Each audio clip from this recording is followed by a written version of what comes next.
Hey there out there in YouTube land. I'm Reverend Penny Honey. Welcome to Unity of Flagstaff. We're grateful that you have tuned in today. As always, we appreciate you sharing your Sunday morning, and now the room got quiet. So let's all say hello to the folks on YouTube. There you go.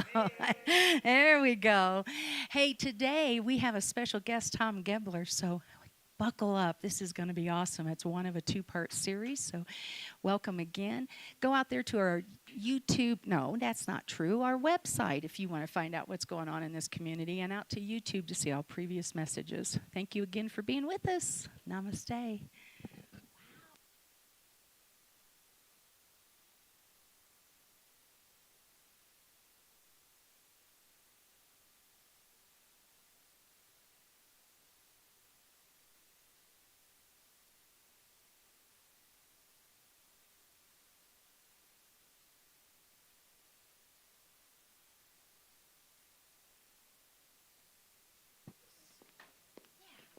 So good morning. Take a deep breath, with me, won't you? Here we go. So Sean's getting all set up back there. I am Reverend Penny Honey. It's a joy to have you with us on this Sunday morning. We're excited about having Tom Gebler here, and so is Tom Gebler, right, Tom? Yeah, he's excited. He's not scared. He's excited, not scared. So we're gonna jump into our opening song. If you would stand as you are comfortable, Sean's gonna get that going for us. You're driving that back there, buddy? All right. Yeah. We're not seeing it on our screen, sweetheart. There we go. Thank you. Here, you know this one. Here we go. Karen Drucker, let's turn her up a little. Let's turn her up a little. Thank you. Here we go. This healing day.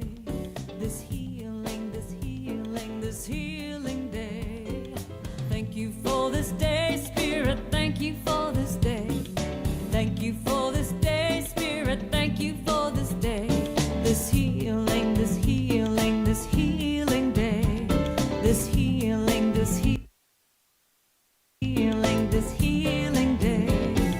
Thank you for this day, Spirit. Thank you for this day.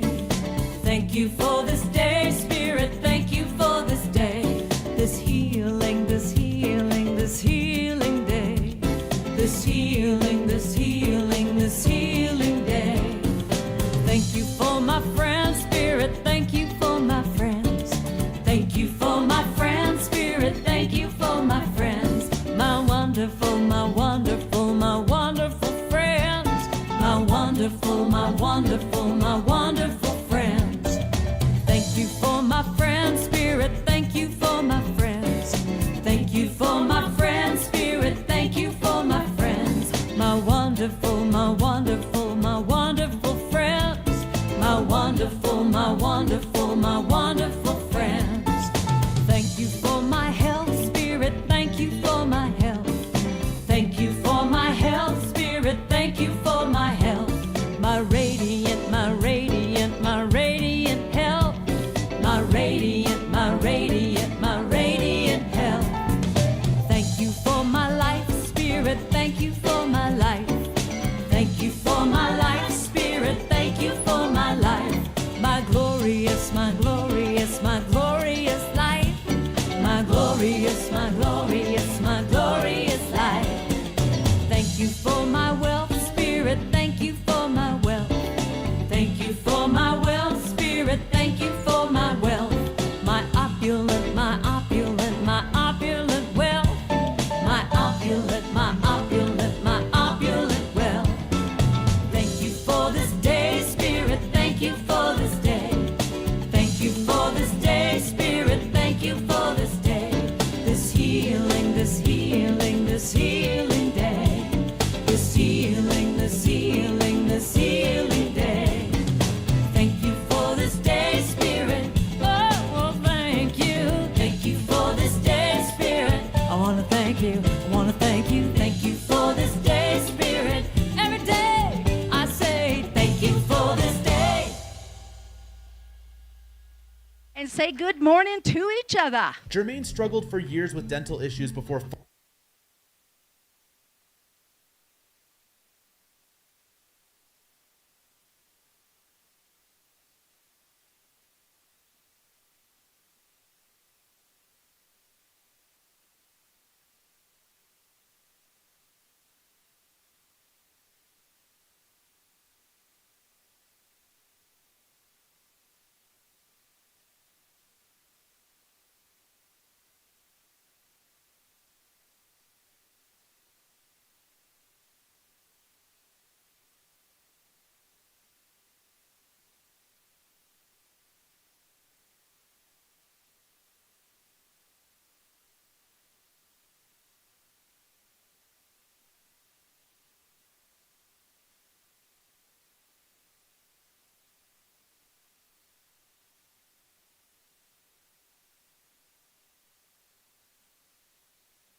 Okay, how are we doing? Hello, hello. Come on back to us. If you're done saying good morning. Welcome. Oh, look, that's what the screen says is welcome. I love it when it's all in sync like that, right? Just like life, always in sync, right? Just falling right into place exactly the way we want it. Come on now, can I get an amen? Well, or can I get a sort of sometimes? Yeah, sort of sometimes. So welcome again to Unity of Flagstaff. If you are with us for the first time, thank you. If you are with us for the first time and you got some information, shall we say. Okay, class, all right, come on now, come on.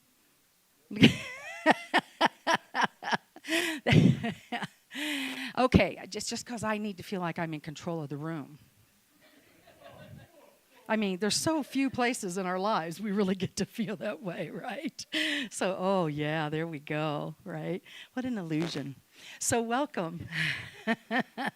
So welcome again. I am Reverend Penny Honey. And if you are here for the first time and you got some information at the door, please be sure and drop that off in the little basket as it comes around, because I love to stay in touch, even if you're just passing through, right? Because we just do so many fun and exciting and amazing things here. We touch lives. We make a difference in the greater community. And we are honored to share your Sunday morning. Because there are a lot of places you can be. You can make a lot of choices on a Sunday morning. I'm always grateful that enough people show up and they make the choice to be here. That always feels really good in the room. But wherever that is and whatever expression that is, that brings you peace, and it does no harm in the world, do more of that. Yeah, that's the invitation here at Unity of Flagstaff. And we are here to support you in affirmative prayer. I know those are here that are here every week. They go, yeah, okay, here she goes. Now she's going to tell us about affirmative prayer and how it's about seeing through the illusion of what we're experiencing, and we'll see the good. That's what she says. That's what she means. That's what we do. That's who we are. We will see it for you when it is really difficult to see it for yourself. We will know it for you when it's hard to remember.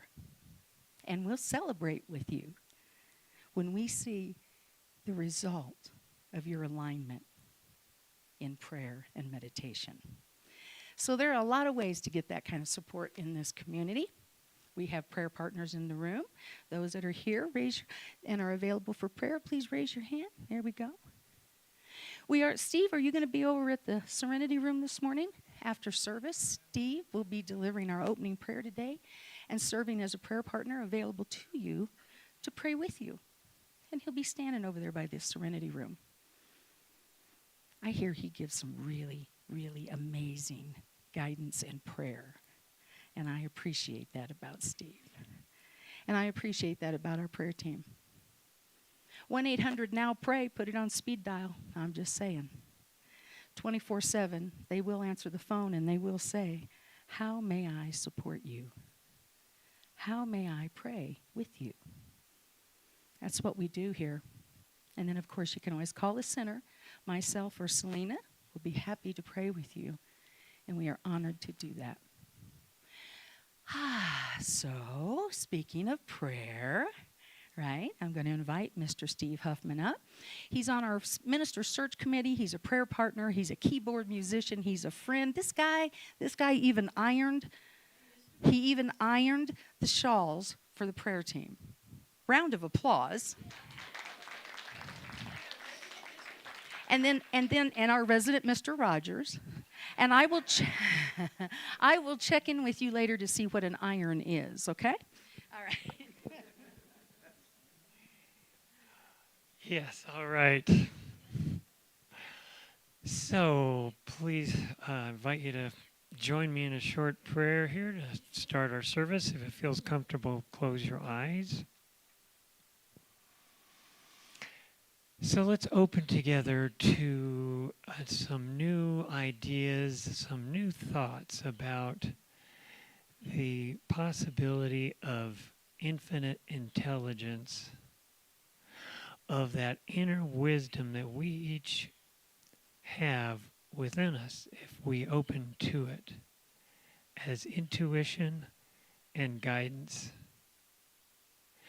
And so let's just be aware of that inspiration from Tom's talk today, from the music, and from the fellowship with each other.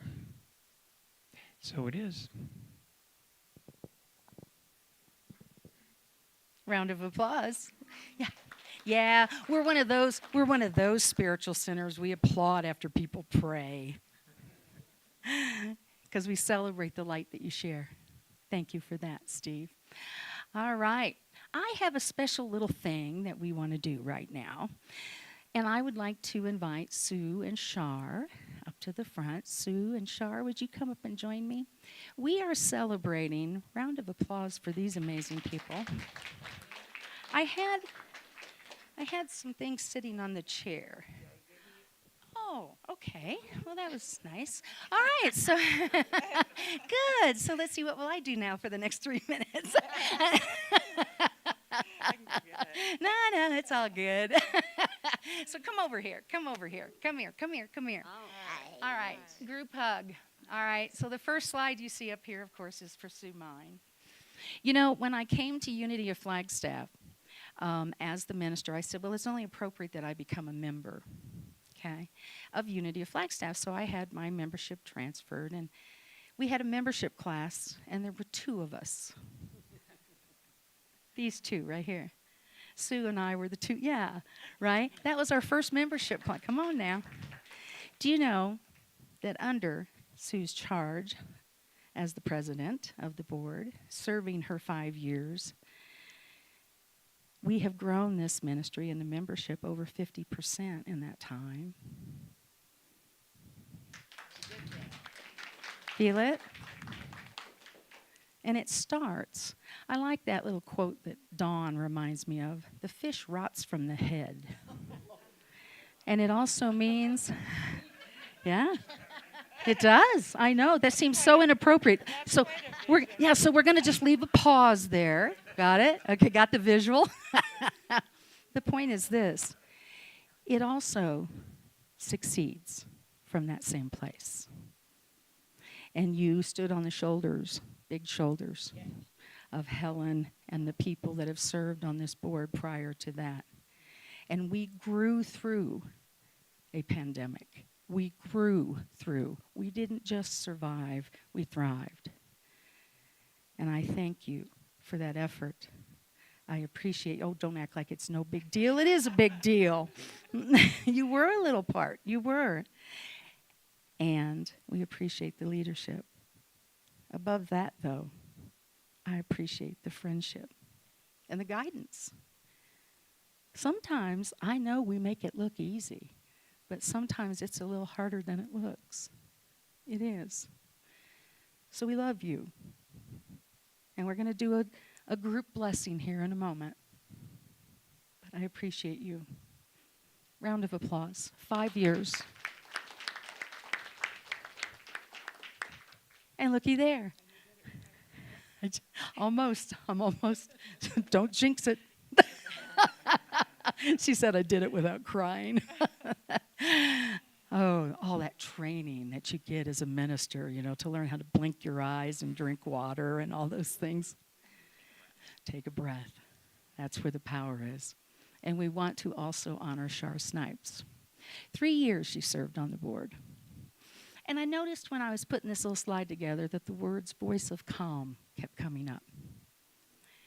That's where I could look across the board table and I could see Shar, and she'd be, When's this going to be? There was some of that some days, weren't there? Oh, my. Yes, yes. Oh, and let's talk budget. Right? And Shar was the keeper of our treasure, and she grew into that position. That's no kidding. Her husband even thanked me for us making her the treasurer. He said, wow, she's like really kind of getting into that number thing. Right? And both of them, worker bees. Every Sunday, there's a potluck. You see them in the kitchen. Every Sunday, you see them out in the foyer doing something. And every Sunday, we appreciate your presence. Yeah, we do. And the friendship and the guidance. We've done a lot of growing in this period of time. So if you would please, at your level of comfort, please stand. And we're going to do a little blessing. And I'm going to go out there and do it so you guys can be here. The roses behind them are going to be for them. They each have a dozen. You notice they're red and yellow. And a $100 gift certificate to Viola's. But there's only one caveat. I get to go because I'm taking them to lunch. So we'll go shopping at Viola's and then we'll go have lunch. Won't you say this blessing with me? We say thank you. We love you. We bless you. We appreciate you. And I almost made it. All right, get out of here. Thank you. And now it's my joy. Come on up here, Sandra. Look at this picture. That little one's how old now? Yeah, look at that. So Miss Sandra McFarland, we thank you for being here as our PA today. She also serves on the minister search team. For those of you who are not aware, I am leaving in July. I am retiring to a new position as a spiritual director in Mexico. And so we are in the process of a search committee, and I appreciate these folks that are serving their time. Who is serving on the search committee? Would you raise your hand? Thank you. Yeah, we appreciate your time and your effort. Thank you. Thank you for that. And Miss Sandra also, she's our party on leader. So that's going to be a really cool group that we're moving into, and she's just the one for the job. So thank you for your service. No pressure, of course. All right, so there you go. Do you have a microphone over there? She's good? All right. I put the ADHD kid in the corner. Can you hear me? You're unmuted. All right. Good thing I'm loud. I'm going to use my teacher voice. Well, hello, everybody. As is recommended practice in life, we are going to start with our gratitudes, our prayers, our requests, and celebrations. We collectively affirm with you that those of you that pray and celebrate that the presence of good is in all things and that there is one power. We know that with you that God, the universe, spirit, divine intelligence, whatever you define it as, knows the details. Does anybody have any gratitudes, prayer requests that they would like to share with us this morning?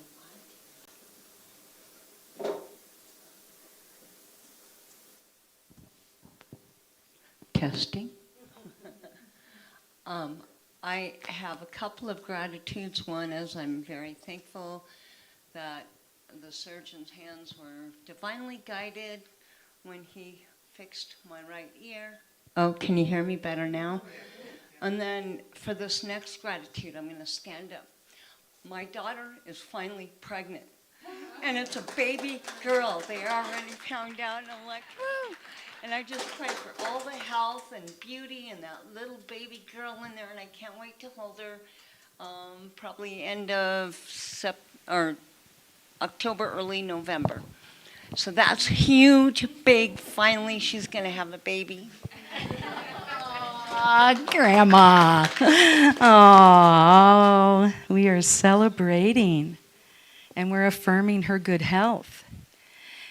Yes.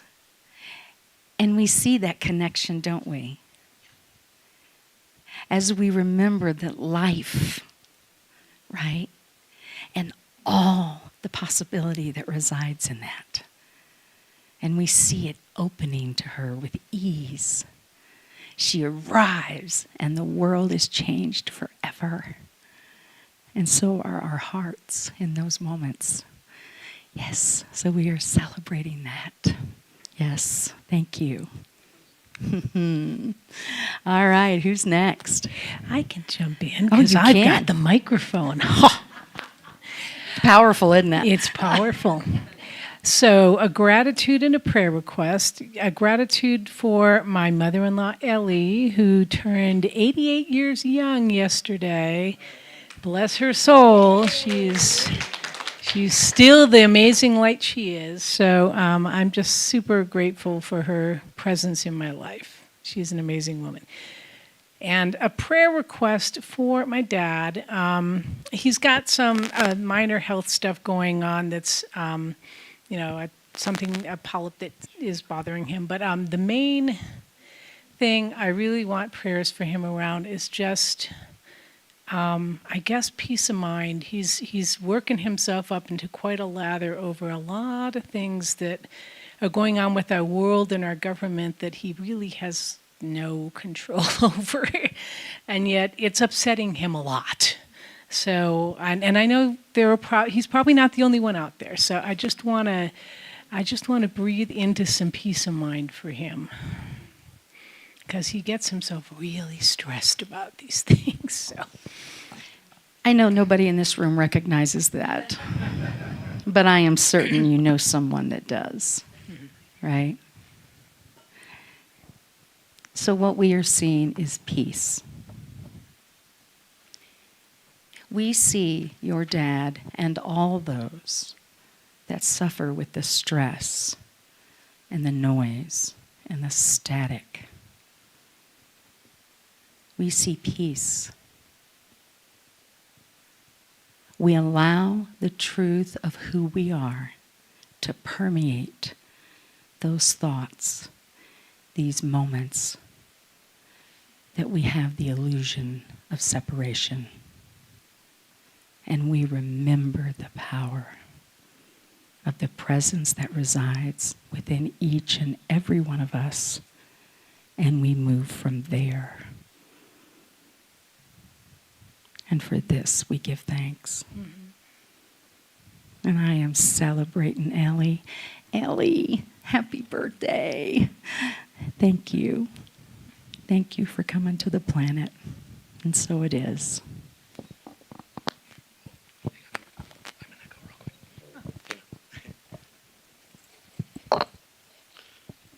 I got a prayer request, so I'm coming up here from behind the camera. Wow, I like it. I have a family friend. Her name is Jane, and she's at a real critical point with her health. About 3 years ago, she was diagnosed with a brain tumor. They removed it surgically, grew back, they removed it surgically. Well, this time she just had a third operation, and they actually had to remove quite a good chunk of her brain. So she's having a very difficult time seeing. It's constant double vision. She can't articulate a full sentence. She can still recognize people, but she's like not aware of situations at all. She doesn't understand that she's in rehab, or she doesn't understand why like her and her husband are in an unfamiliar place. So the type of brain tumor she has does not have a good diagnosis. So they're telling her at this moment it's only about a 6% or less chance of surviving at this point. So we really need some prayers and support for Jane because she is at a turning point right now. So take a deep breath. That's a lot of information. And it's a lot in a life, isn't it? Right? So take a deep breath. Now I invite you to breathe into the infinite healing power of the universe. Breathe there for just a second. We know the power. We know that in the asking, the healing is activated and happening right now. We detach from needing to know how that expresses into the world. It may not look the way we want it to. And we breathe.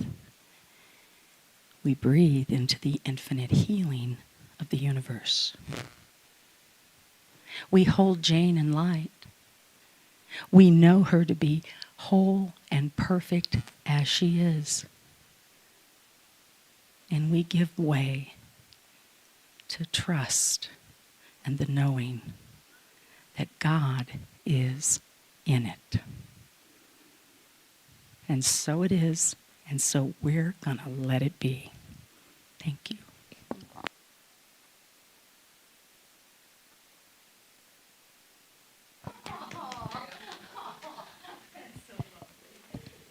Thank you, Sean. Don't you love that this space is safe and we ask for support when we need it? So talk to me, sweet one. I've been gone for a while. We noticed.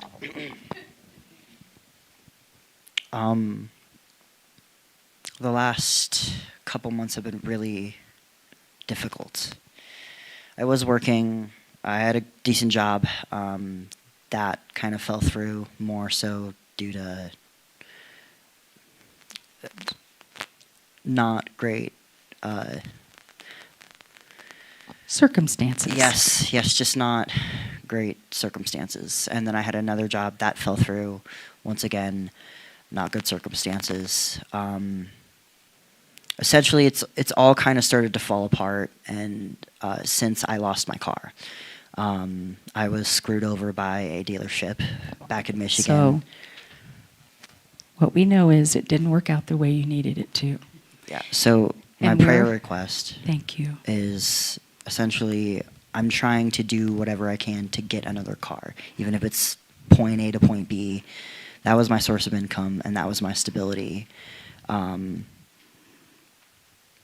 I do have current opportunities. They're not income based, so I'm unsteady with housing currently. Like I need stable housing. I'm living on my friend's couch, but it's not a good situation to be Okay. living in. Okay?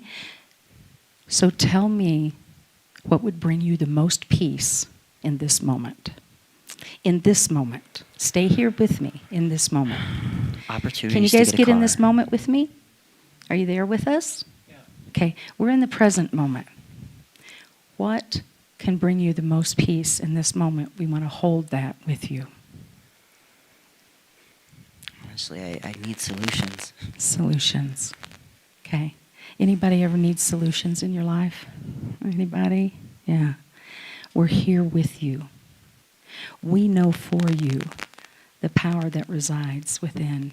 We know that you're one with infinite intelligence, and we affirm that you are calling that forward now. And it's not easy in these moments. We are not dismissing that. But you have a room full of people that have years of experience that can attest to the fact that God is greater, and you will be the expression you're called into. And we will stand with you in it. You are loved and you are supported. Can we see solution in that?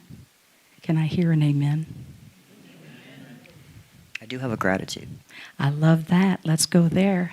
In the last week, I went to a meeting that I was invited to, and now I am falling into a position where I am the community organizer for the Flagstaff Democratic Party, and the goal is that I will be the co-chairman of the LGBT committee team to help with just making change in our community. Can you see the universe swooping in? I do. I just need Can to you remember it see sometimes. And we'll remember with you. And so it is. So it is.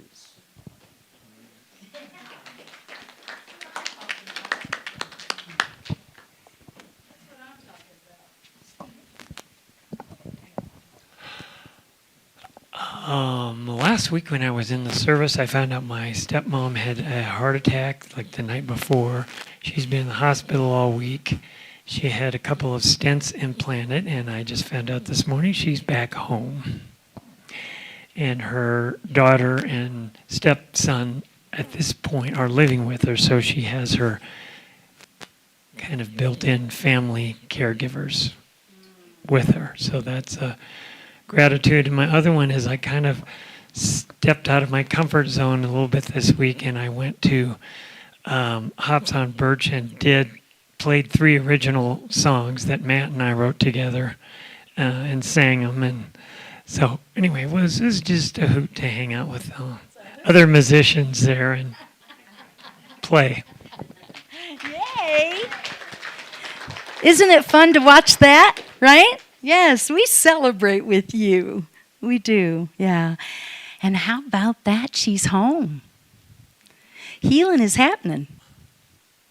Say that with me. Healing is happening. Healing is happening.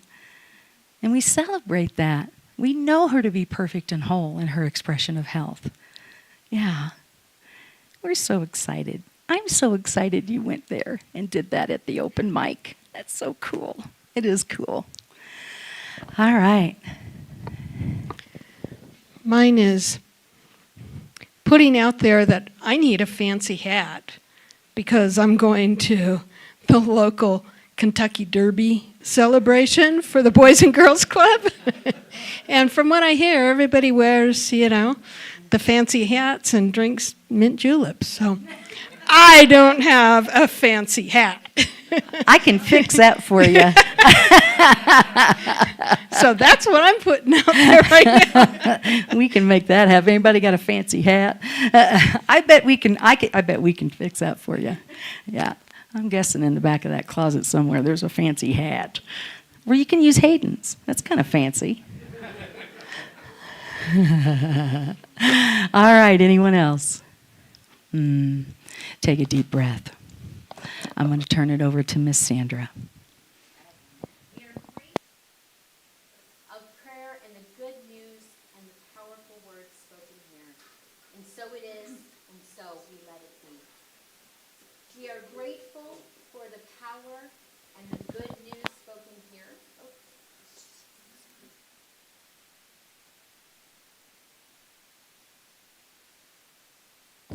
This one's working. There we go. I won't take that as a universal sign to shut me up here.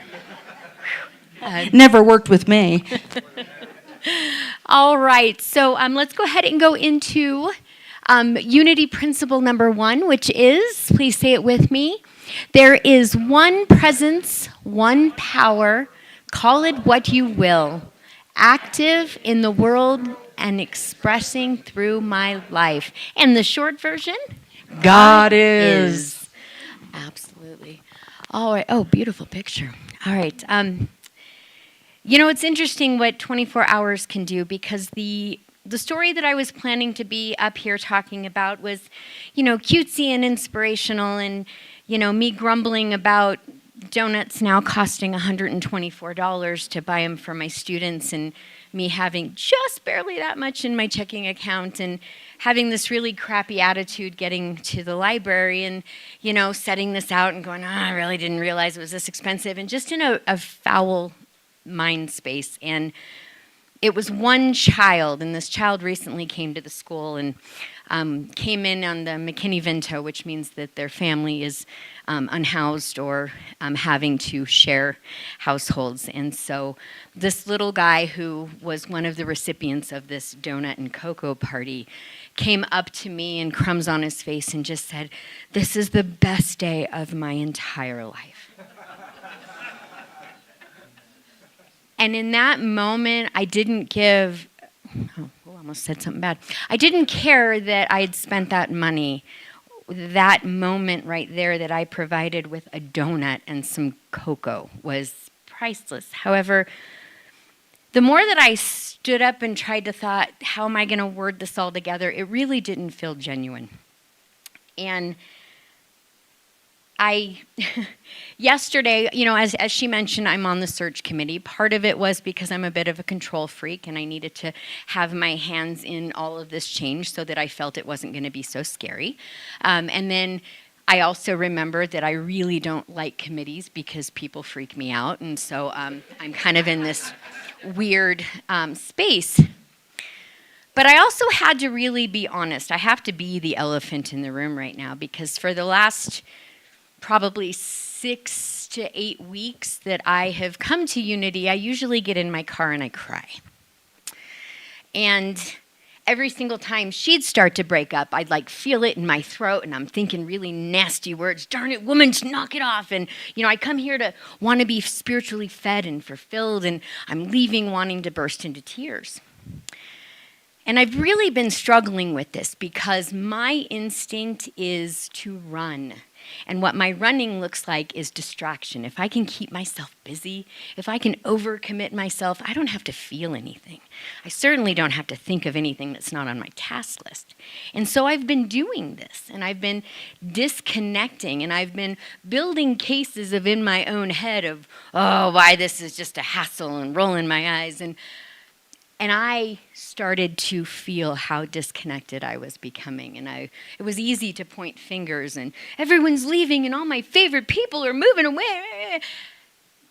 And then I keep staring at that sign back there. Don't let your faith get bigger than your fear. And I've gone through some incredible things in my life. And one of them showed me that exact lesson, that nothing should be above your faith. And when I'm experiencing fear, it means that I am not in faith. And I got to sit in the committee meeting yesterday, and I heard at least 5 times, the perfect person is on their way to this congregation. They are on their way. We are making space. It's a matter of time. And at that moment, I had to check my own attitude, because every time I'd start to think of it, I kept going, oh, what's it going to be like? And how are we going to find someone that's going to be the same? Whining.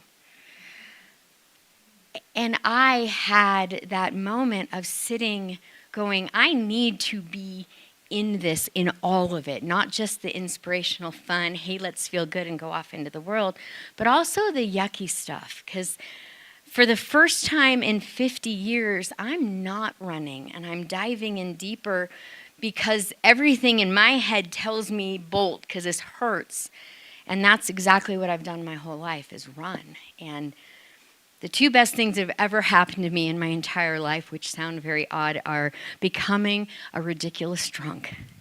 Because when I lost all control, I learned how to live. And I realized I never had it in the first place, control. And the second thing was finding unity, because it was the first time that I was able to be myself without wearing a mask, without, making excuses, without trying to be what everybody thought I should be, and just be me, as messy as I can be and still be loved here. And that is not one person. Yes, it is highlighted. It's the sprinkles on the cupcake. But what brought me into unity was the community, and was these people. And the further disconnected I got, the deeper and sadder that I got. And for the first time in my life, I wanted and I needed to come back here. And so thank you for letting me share both my confession and hopefully inspiration, my profession. And so thank you so much. And thank you.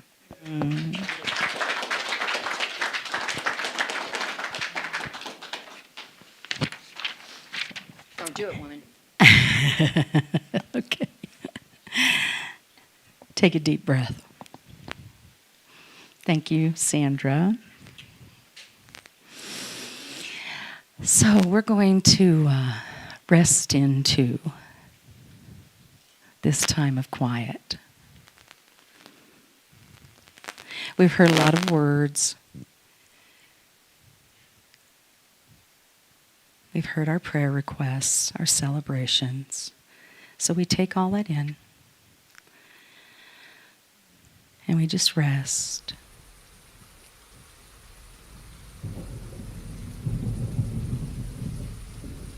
And we feel the connection to Mother Earth. We feel our feet on the ground. Our spines are straight. We feel the softening of our hearts and the opening of our minds.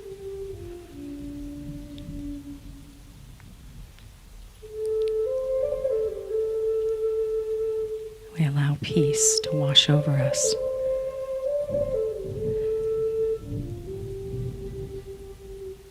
We hear and recognize that still voice within.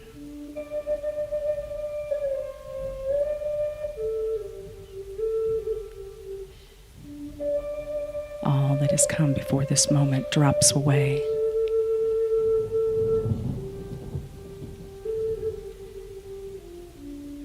feel the renewing as we breathe deeply. Breathe in, breathe out, and feel the connection.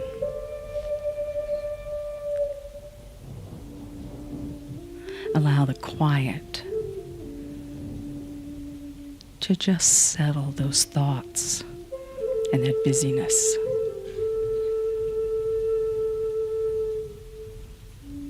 Rest in the sound. Relax into the space.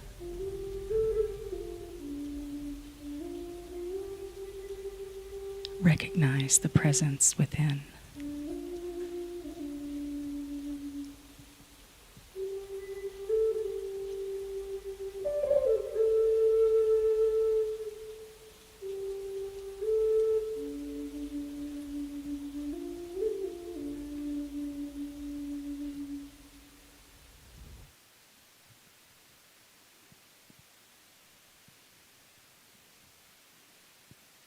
And we breathe, and we say, thank you, Spirit.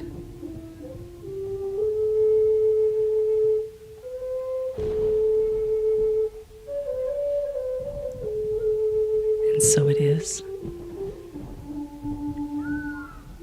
and so we let it be.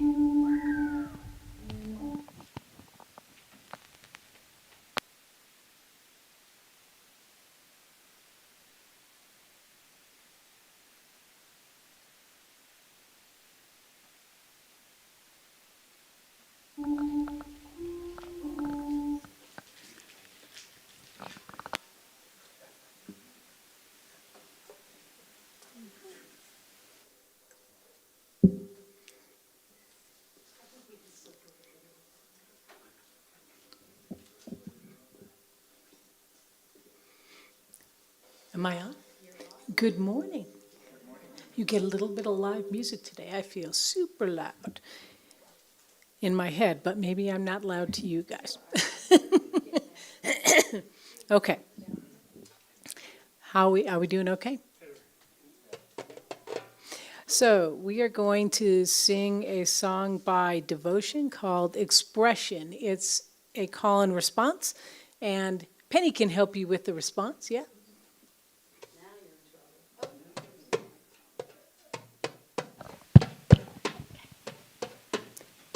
Here we go. I am an expression of the Spirit, of the Spirit, of the Spirit. of the Spirit. I am expression An expression of the Spirit, of the Spirit. Come on. of the Spirit, Of the Spirit. a beautiful A beautiful expression expression of the Spirit, of the Spirit. of the Spirit, Of the Spirit. magnificent Magnificent expression expression of the Spirit, of the Spirit. of the Spirit, Of the Spirit. a unique, unrepeatable expression of God. Here we go. A unique, unrepeatable expression of God. A unique, unrepeatable expression of God. A unique, unrepeatable expression of God. I am an expression an expression of the Spirit, of the Spirit. of the Spirit. Of the Spirit. I I am am an expression an expression of the Spirit, of the Spirit. of the Spirit. Of the Spirit. Right time, Right time. right place. Right place. An expression An expression of the Spirit. of the Spirit. I'm fabulous. I'm fabulous. I got it. I got it. An expression An expression of the Spirit. of the Spirit. A unique, unrepeatable expression of God. A unique, unrepeatable expression of God. A unique, unrepeatable expression of God. A unique, unrepeatable expression of God. Let's stand. I am I am an expression an expression of the Spirit, of the Spirit, of the Spirit. of the Spirit. I am I am an expression an expression of the Spirit, of the Spirit, of the Spirit, of the Spirit, of the Spirit. Woo. All right, have a seat. Thank you, Trina Getz. Yes, Tom, we really are. Oh, I can't switch it says freeze. Okay. Oops. Okay, you ready? All right, I'd like come up here. Come. This is my friend Tom Gebler. Round of applause. Okay? He was watching the clock thinking, maybe I won't have to do this. Right? We're grateful to have you, Tom. This is an incredible story, and it is a story about hearing and learning what your expression into the world is, and listening, right? And listening. So you guys are in for a treat. Tom Gebler. I need that. You've got a mic. You want this? There we go. Is he loud? Okay. Am I loud? I've been accused. and actually, do you want to just go ahead and scroll to the slide? Because we got a lot to talk about. And next, okay. All right, yeah, my name is Tom Gebler, and I'll be with you delivering the message for the next 2 Sundays. This one is we're kind of here setting the table for next week. Next week, I'm going to knock your socks off. This week, if you want to take a nap, go ahead. So, just kidding. Just kidding. So, I have to say, how many of you were here when I did the gift of thanks thing? I have to tell you, the week prior to that, Daniel Nahmod came and shared. I hadn't seen Daniel in years and years and years. And we meet the week before, and I'm like, hey, Daniel, how's it going? And then he said, great, good to see you. And he asked me what I was talking about, and I told him it's a gift of thanks thing. And the whole time he's going, that's kind of what I'm talking about today. And it was just this serendipitous. He so set the table for what I ended up doing the following week. So coming up to today, I was in kind of the same thing. It's like, what do I really want to send for messaging for today? Well, Easter Sunday, who got an egg for Easter Sunday? Picked up one of the little egg things with a message? So last week at this time, mine is wisdom. In the silence of prayer, I hear a whisper of truth, and I answer by leaning into faith. That couldn't have been a better, more perfect message. One, it put me on the path like, okay, this is what I need to be doing today, but this is about what I'm going to talk about today. And here this message came in through loud and clear last week. So is that coincidence? Not so much in this room, I don't think.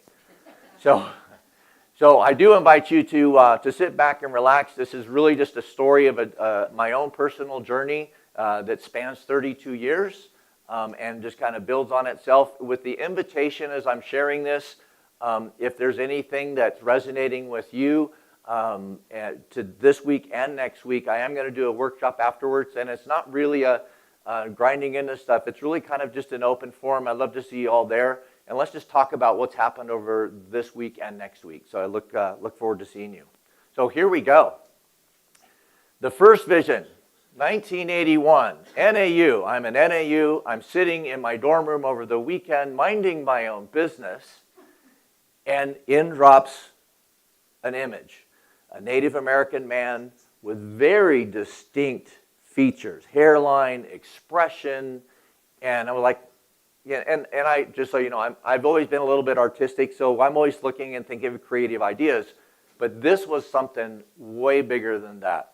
It just really landed. I'm like, what is going on? And I couldn't shake it. And again, being over the weekend, I was like, I felt like I had to do something with this vision that I was having and this very, very strong feeling. So like I do, I walked across campus and I broke into the sculpture studio. I was taking a sculpture class there, and I literally jimmied the door open because I felt like I needed to grab a piece of clay. And I sat down in the floor in the sculpture lab, and I made this little maquette. And I felt like I just have to capture the image. Well, whatever was in here, I needed to get it out here so that I could see it. Do you all remember, who remembers the movie Close Encounters of the Third Kind? Do you remember the scene when he's compelled to create Devil's Tower, Wyoming? I wasn't quite that bad. But I will say, it was on that level where it was single point of mind. I don't know what this means. It's a mystery, but I got to get this thing out. And so I made this little, we called it a maquette. I made this little thing, and I went back into my dorm room. I set it on my little table in my dorm room, and it would fall over, and because it was clay, its nose would get all smashed, and I'd have to rebuild it, and I never cast it. But the feeling never completely left me. So I found myself over the course of years just kind of revisiting that, whether it was internal or just hanging out with friends and stuff. I go, yeah, when I was at NAU, I had this thing, and I talk about it, and they go, well, that's interesting, but that's all there was to the story at that moment. Years go by, life goes on, and my wife and I are newly married. My son's just born, and my wife had a friend of hers that was studying to become a hypnotherapist. And so we finished dinner, and she said, hey guys, have you ever done a guided visualization? And I said, well, I haven't. So I'm classic laying out on the couch. She's closing me. I'm doing a little meditation. And she said, I want you to go someplace where you feel complete freedom. Well, we're living down in the valley, but my happy place is where we now live is in Grandpa's cabin in Oak Creek Canyon. So we're up in the canyon. And especially a teenager, I just had these great summers of being free, and I would go, there's an apple orchard across the creek from ours, and it's just this beautiful, serene place. And so I would spend a lot of my time, I'd be down at the creek, but I spent a lot of time wandering around the orchard. There's this beautiful cliff wall in the background, and I just felt there. That's where in this meditation, that's where I went, because I just felt free and relaxed and just comfortable with myself. And so I'm describing that in this vision. And then she says, I want you to go now from there. I want you to go to a place where you feel boundless power, infinite power. And so I'm like, okay. Well, I do remember from there, because I'm in the apple orchard, I used to, as I became a teenager, there's this beautiful cliff wall, but you would have to bushwhack. There were no trails, so you would have to fight through the vegetation. But once you get on the other side, it would drop down into this wash. And these boulders were the size of cars. And I felt like I just left time behind. I felt like I was in this place all by myself. And I really felt powerful because you had to kind of hike and climb and climb and climb. And at the top of that summit there, it puts you at the base of the cliff wall. So if you've ever been Oak Creek Canyon and you're looking at that beautiful west wall there, that's what I'm talking about. And so I'm describing this. This is in 1993, so a full 12 years after my original vision. I'm describing this, and she said, can you see where you're going to get to the top? And I said, yes. And she said, tell me when you're at the top. And I said, okay, I'm there. She said, who's there to meet you? And I said, at the time I said, Kituwah. The word popped out of my mouth. I had no idea what that word meant, but in dropped that exact same Native American image that I got back in 1981, full 12 years later. And I thought, what the heck does that mean? And I was like, this is crazy. So what's the word that I said? I had no idea. But something stirred inside me. I got a little spark from that information. I thought, I need to explore this. So this is before computers, 1993. We didn't own one. So it wasn't like I could just go online and do research. So we ended up hanging out at it was like a Barnes & Noble. We went to a bookstore. And I thought, okay, well, I went into the Native American section, and I found this atlas of North American Indians. And so I went into the index, and I looked in the C, and there's no C Native Americans. When I went to K, I saw the word Kituwah, just right there. And I went, oh, really? So then I flipped over to the illustrations. There it is. That is the actual variance, the image that I saw in this book of the Ani Kituwah. They are the ancient Cherokee. The hub of the Cherokee Nation resides in this place they call Kituwah. The Kituwah were the spiritual center for the entire Cherokee Nation from there. That's what I found out. So now something is really going on. I don't know. I'm not Cherokee. I know we don't have any Native American blood, but something is really going on here. And this energy comes back. So now I feel like I got to start doing something with it. So a new sculpture begins. I never cast that little one. This feeling came back. And so I got out my clay. I set this up. I was crazy busy. Hayden was he was maybe 1 or 2 years old at that time, a little child. And so I would get home from work. I'd play with my son. And then I'd grab my clay. And there were plenty of times when that inspiration would take me. It's like the sun's going to like, oh, nuts, I got to go to work. And I got to get like 6 hours sleep here. But I could not wait to get back onto the clay. And it was that just this thing just really got a hold of me. And I had no idea what it meant. That was the funny thing. I had no idea what it meant, but I knew there was something there that I needed to keep pursuing. And I did. And this image started to form, and it really started to come to life, and there was all this detail. And before it was quite done, all the feeling went away. It's like overnight. I'm sitting down like I normally do. Hayden's asleep. Now I've got some time, and I'm looking at this clay, and as much of the energy that I had to work on it, it was hands off, do not touch this. I listened, I heard that, I felt it, so I stopped. And as an artist, I could see all sorts of things in the image that I wanted to work on, but the message was, don't touch me. And all I did was honor it. So I set it aside, life goes on, everything, and nothing, I just like, okay, well, it's there. And literally, it traveled with it. When we moved, here's this thing, it's collecting dust, and I preserved it, and I set it down, and I kept saying, well, someday, maybe, but I had there was no idea. It's like, well, I'll work on it a year from now. All I did was, it was saying, don't touch me, so I didn't. So then, we jump forward. 2013, we have since moved up. In 2008, we moved up to the cabin in Oak Creek, so now we're living up in Grandpa's cabin. And in 2013, in the morning, I was still asleep. My wife, Sally, she gets up and she sits at a desk that looks out over the creek there in the morning, and she felt like she heard something.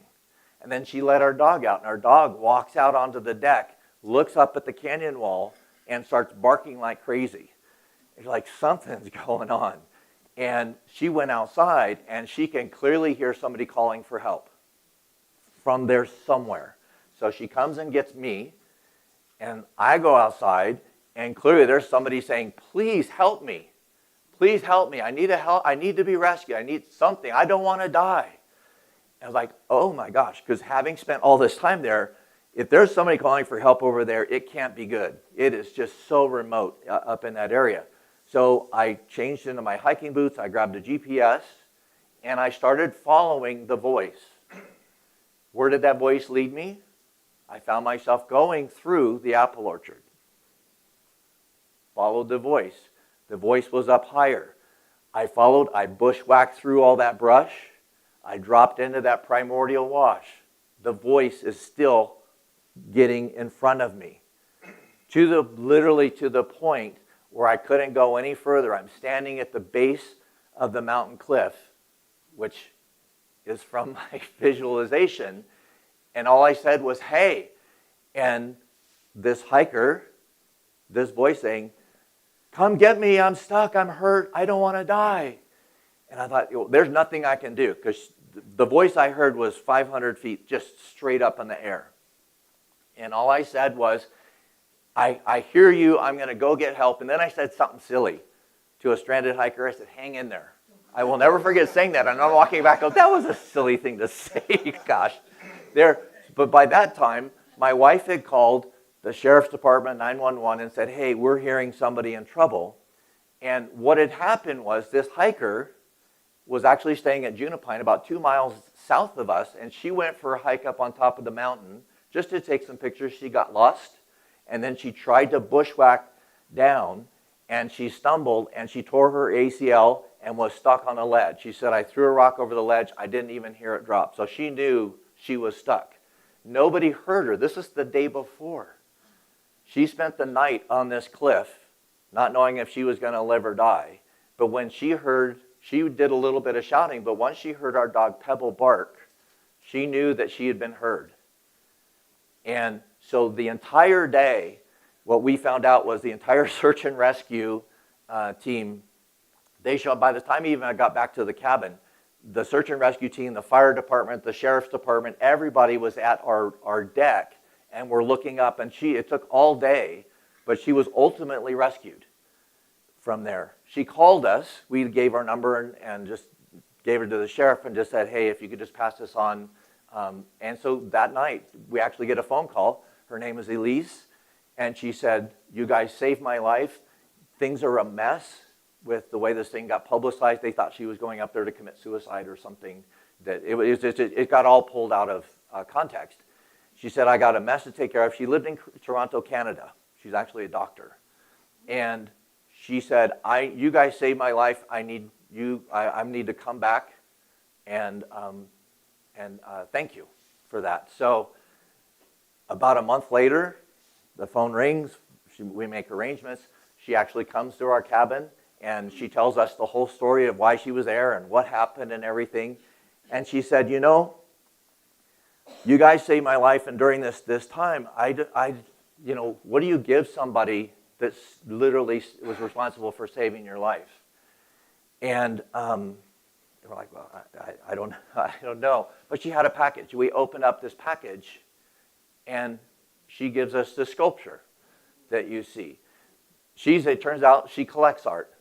And as she was looking and thinking, what could I give Tom and Sally, she finds this sculpture. And what's interesting, that's a wolf. And what we think of wolves typically is that brave wolf howling and all majestic and everything. And she was really struck for her.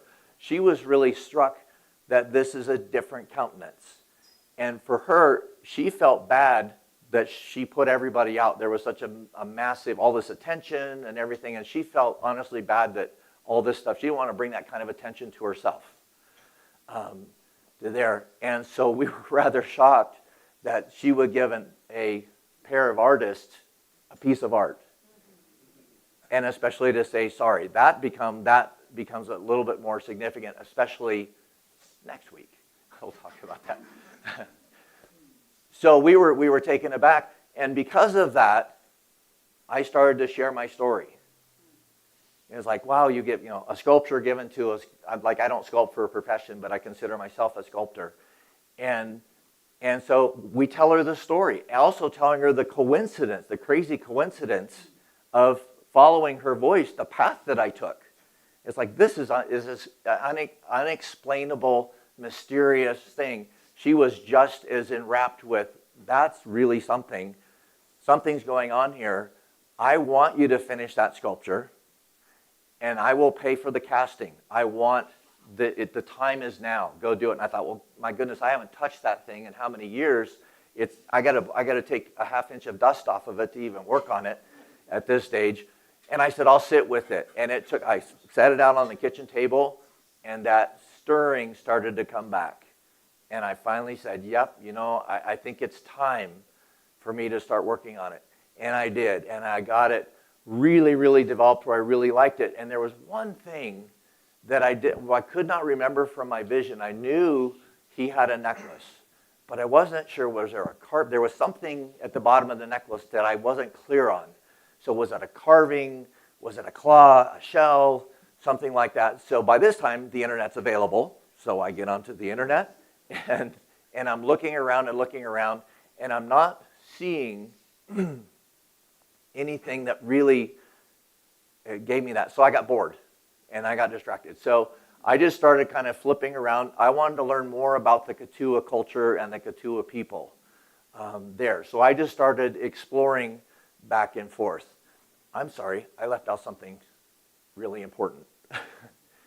The mysterious message. I'm sorry, I'm going to have to jump back. So in 1995, because this is a real critical piece. In 1995, my wife and I are at a party. And it's one of those parties you get invited to, but you know 2 people and there's 40 people that you don't know. Yeah. And so I was at one of those. And it was around Halloween, and we decided we were going to do a De los Muertos type of a thing. And we just started telling ghost stories and family stories, and we were going around. And it came time for me to share mine, so I shared my Kituwah story that I knew to date. And this is, again, long before Elise came into the picture. And I share the story, and everybody's like, I get nods. Well, that's kind of an interesting thing. And I'm filling up it's a potluck, and there's, I'm getting some food, and this Asian young gentleman, I had no idea who he was. He's Buddhist. And he said, I heard your story, and I felt something as you told the story. And he goes, I have a message for you. And I said, sure, lay it on. And he said, when the time is right in your life, he is going to show you all of who he is. Because all I saw was a face. He's going to show all of who he is. And when you're looking at his feet, you'll be looking at your own. Does that make any sense? Yes. For me at the time, no. It made no sense. Like, I don't know what it means. So that just added to the mystery. I apologize for not including that part, because that's a big part of this. But it was just yet another bit of information that, like, I don't know what all this means, but I'm going to, as the message said from last week, I'm going to lean into it. I'm going to hang on to whatever's going on. I trust what's going on. I just don't know what's going to happen. Okay, I apologize. Let me jump back to where we were. So in this exploration, I find this big, beautiful, it's a mound, and there's all this corn around it. And I zoomed in to see what this is. Now, if you can read all that. So Kituwah, the Cherokee mother town, the council house stood on the mound here. The town was destroyed in 1776 by the Rutherford expedition. That's where these two worlds collide. Because I am a direct blood descendant of Griffith Rutherford. I'm going to be quiet for a second.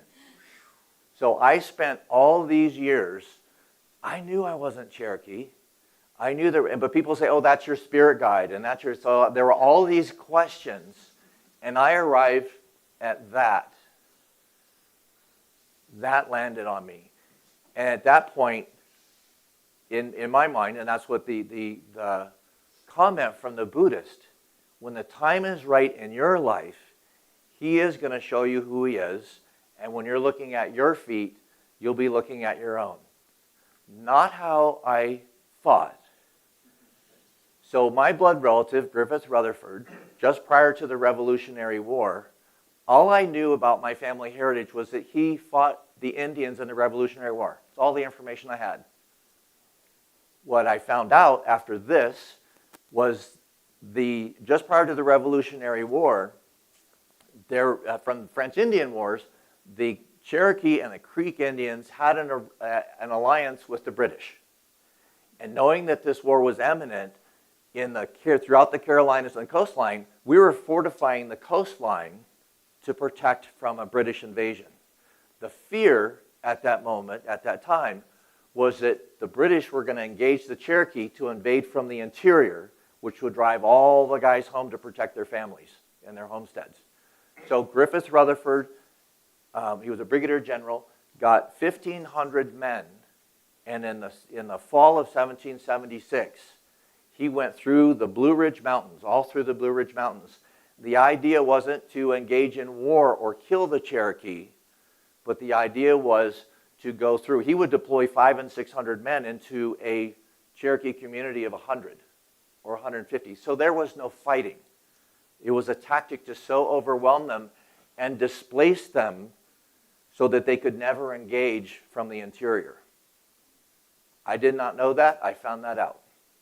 And what the Kituwah Mound is, as I learned thereafter, that site that he tore down was their Vatican. It was the single most sacred site of the entire Cherokee Nation, is the council house that stood on the Kituwah Mound. That's where the 7 clans of the Cherokee they're alive today. That's where they're formed, from that council house. My 8th generation blood descendant tore down their council house. That was the connection. So the question is, what now? What do I do with this information? And obviously there was a lot of shock and realization of the harm that my ancestors caused to the Cherokee Nation. And it didn't take me long at all to realize if there's something going on here that I'm being called to step into, is to find a way to heal that. It is a find a way to heal that.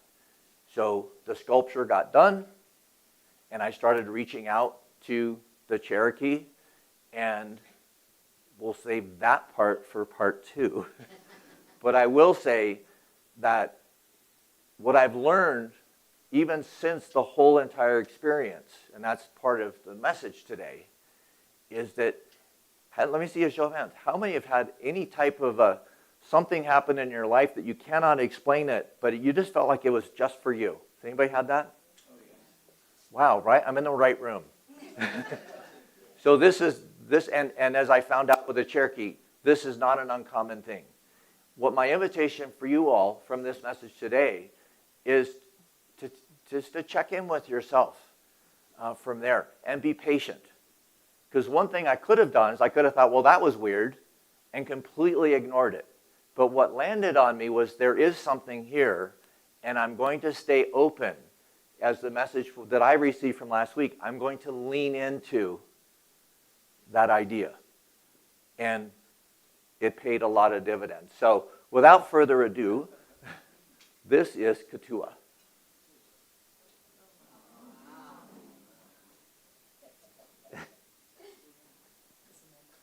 So, and people have asked as far as what the expression is. He rotates.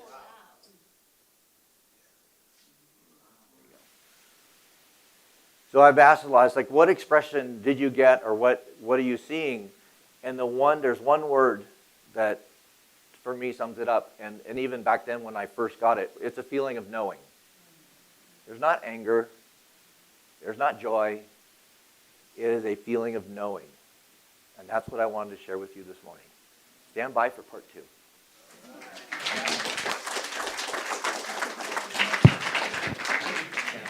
How was that? Yeah? Are we blessed or what? Thank you, Tom Gebler. I appreciate you.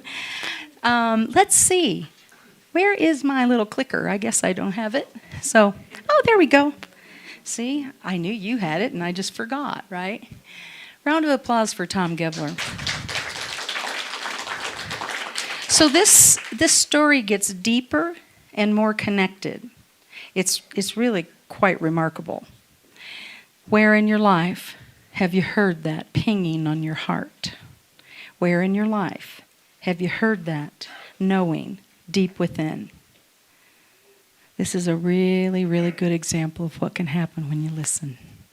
And the story only gets better from here. So thank you again, Tom. Yes, it is time for our celebration of abundance. Are you our little basket blesser this morning, Sean? Come on down here, basket blesser. All right. You guys all know Sean, our operations manager. Round of applause. Does she have a helper? All right. So there you are. Look, your name in lights. Oh, how beautiful. We can hear my noises I'm making, right? Understand them? Okay, good. Let's do this. Let's do this thing. All right. Why don't we bring those baskets down here and we will bless them. I have a basket. Do we have another helper? Come on up here, honey. We're going to have you stand right here in front of Sean because you're just so much cuter than either one of us. There we go. Oh, look here. Oh, looky, now I got a tall guy, too. Who's this guy? Who is this guy? Those Geblers, man, they're showing up everywhere. All right. Okay. Go, dude. We multiply our good by our giving. We are grateful in our receiving. Thank you, Spirit. Okay, let's do it again just because we need practice. All right. We multiply our good by our giving. We are grateful in our receiving. Thank you, Spirit. All right, go out there and get the goods. All right. Tom Gebler returns next week for an encore performance. So next week he'll go through part 2 of the Kituwah experience and guidance, and there will be a workshop to follow. It's open to everyone who wishes to join. That's my cue. Yeah. All right. We're looking for fun family photos. Thank you to those of you who have emailed me some. If you got stuff that's fun just like this, I want it. Mother's Day, Father's Day, you and Grandma, your mom and your favorite dog. I want it all. Send it to me. Office at unityoflagstaff.org. All right, and Mother's Day. Mother's Day, we are going to be at Bushmasters Park. We're going to celebrate all the mothers and people in our lives who embody the mother energy. And we're also going to have a potluck in the park. So we're going to have baked and fried chicken, correct? Yeah, there will All be right. baked and fried chicken provided by the community, and then community meaning from my kitchen. And then we will have a potluck. So we'll potluck in around that baked and fried chicken. We're going to have some games. We're going to have some fun. We're going to have, it's about connecting. And really that day, the message is going to be around, did you guys ever ask your mom or the mothering energy in your life, why? Why? Why? Did you ever hear that from your kids, or do you remember doing that? So that's what Mother's Day in the park is going to be about. We're going to have an out loud conversation. So why do we practice that in unity? Why? What is that nurtures us? What is that? So it's going to be that kind of Sunday in the park, and a lot of fun and a lot of great music. All right, now we're going to channel this week's board consciousness. Last week was fun. This week, our board consciousness is joy. This characteristic will embody the community and the new minister as we move into the future. So remember, our board consciousness is fun And joy. All right, we're on our way. Fun and joy. I think we can work with that. All right. And on that bombshell, it's time for me to remind you ways to give. You can send fee-free on Zelle to unityoflagstaff1@gmail.com. Participate in abundance giving in the room. We process all checks, cash, and even gold coins. You can mail your tax returns and investment dividends to P.O. Box 1740, Flagstaff, Arizona, 86002. And I'm going to say, one person's done it already. I received a tax return last week, so thank you for that donation. Woohoo! All right. And a bonus opportunity outside of worship, if you want to talk about legacy giving, set up an appointment with me and we could chat. And as always, thank you to those of you who support our Unity of Flagstaff community. Yes, sir. Come All right, on down. come on up. Oh, Miss Dixie has something. Oh, what? Oh, yes. Oh, step back. Oh, We yeah. have some on. things on the needs board. If we're going to have some food served at Bushmaster Park, we need some paper plates and bowls and all that goes with it. So check out the wish board in the back and help us out. All right. Ready? Yep. We say Thank you. We are abundant, and so it is. Thank you, Spirit. And so it is. All right. Say the prayer of protection with me. Stand Let's if you stand. will. The light of God surrounds us. Claim the light. The love of God enfolds us. Claim the love. The power of God protects us. Claim the power. The presence of God watches over us. Claim the presence wherever we are. God is, and all is well. And create an amazing week, my friends. And maybe we can do that song. We'll see if that happens. But in the meantime, thank you for being here. And you can leave your chairs out. We have a new little system. So just leave the chairs where they are and connect and have a great week.